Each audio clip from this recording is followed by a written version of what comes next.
Can an intelligent young man defeat a cruel king using nothing but his wisdom and intelligence?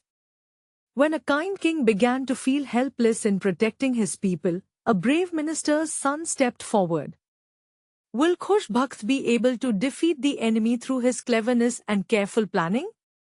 And will Princess Anam's childhood friend become her true hero? Let us listen to an exciting and meaningful story, The Wise Minister's Son. In a certain kingdom, a kind and noble king named King Khuda Dost ruled the land.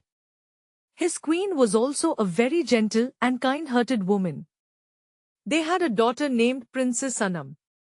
Princess Anam was very beautiful and well-mannered.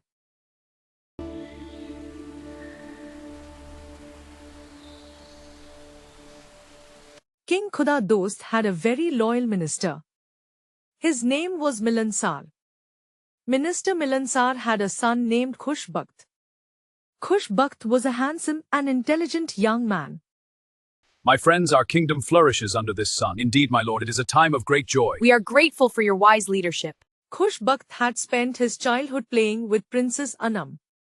King Khuda Dost and the queen were very fond of him. Princess Anam had also liked Khush Bakht since childhood. I cherish every moment we share. As do I. Your presence brings me joy. I am the luckiest to have you. And I, you. The king of a neighboring country, King Bahram, was a very cruel and greedy man. Whenever the farmers of King Khuda Dost's kingdom harvested their crops, King Bahram's army would attack and loot all the grain. King Khuda Dost's army was very small. Although they tried to resist, they were often defeated. No! Please spare us! The harvest is ours! We won't let you! Fight back! King Khuda Dost felt deeply ashamed that he had failed to protect the lives and property of his people. He decided that he would give up the throne. He shared this decision with Minister Milansar. The minister comforted him and said that he would discuss the matter with his son, Khush Bakht, to find a solution. My lord, the alliance is fragile. What do you propose? A gesture of strength is needed, I understand. When the minister returned home, he told Khush Bakht everything. Khush Bakht said that he would meet the king and talk about the problem. Minister Milansar was hopeful that his son would surely find a solution. Reflect on these teachings, for they guide your path. Yes, I will remember. Good. Have some fruit. Thank you. In the evening, Khush Bakht arrived at the palace.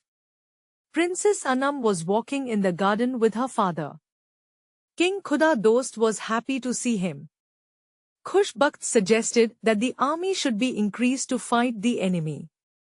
The king replied that the royal treasury was empty and he had no money to pay the soldiers. Behold this beauty. It fills the heart with peace. Indeed, it is truly captivating. Such harmony is a gift. Khush Bakht said that if he was given 100,000 gold coins, he could defeat King Bahram's army. King Khuda Dost immediately ordered the royal treasury to hand over the gold coins to Khush Bakht. The royal treasurer delivered the coins to him. Take this treasure. It is yours now. I accept it with gratitude. Thank you. Khush Bakht sent royal messengers throughout the country to summon all the blacksmiths. These craftsmen were experts in melting metals in furnaces and making weapons. Tents were set up in a large field for them to live in. Many large furnaces were also installed to melt the metal. The metal must be heated longer for strength. I agree. We must work carefully. Yes, and we need more fuel. All the craftsmen and workers began making weapons day and night. Within a few months, they had produced piles of shining swords, daggers, spears, arrows, shields, and armor. This blade is strong. Aye, and the chainmail is fine. We are well prepared. After that, Khush Bakht announced throughout the kingdom that every young man should volunteer for military training. They would not be regular soldiers, but in case of war, they would join the royal army voluntarily to defend their country. Within a few days, countless young men came forward and their training began. For glory! Not today! One day, King Bahram planned another attack on King Khuda Dost's kingdom. He had heard about the extraordinary beauty of Princess Anam. He intended to defeat King Khuda Dost, kill him, seize his kingdom, and marry Princess Anam. One of Khush Bakht's spies informed him about King Bahram's plan. The enemy is near. You must be strong. I understand, but I am afraid. Fear is natural. Now go! Yes, I will. As soon as he received the news, Khush Bakht ordered his volunteer army to prepare for war. He led the army himself. Thousands of soldiers armed with swords, arrows, and daggers marched behind him. As soon as they encountered the enemy, they attacked fiercely. Onward to glory! On the rail! Soon after the battle began, many soldiers of the enemy army were defeated. Khush Bakht attacked King Bahram. When Bahram fell to the ground, Khush Bakht's soldiers captured him. Seeing this, the enemy soldiers began to flee, but they were also captured.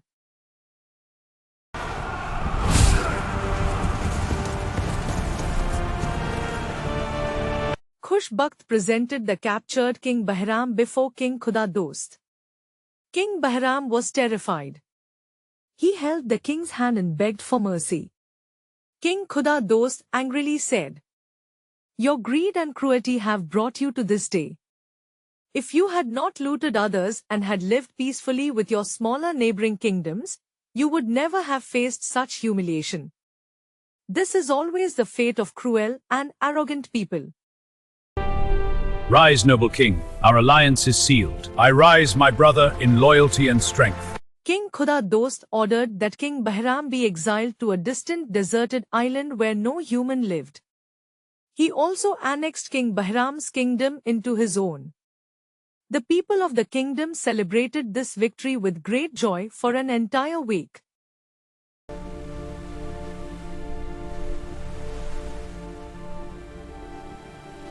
Soon prosperity returned to the kingdom. King Khuda Dost rewarded the volunteer soldiers recruited by Khush Bakht. He also ordered that they be included in the regular army and given good salaries.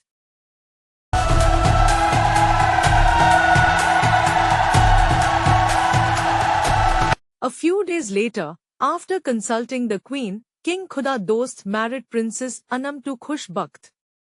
He handed over the throne to him and devoted the rest of his life to the remembrance of God.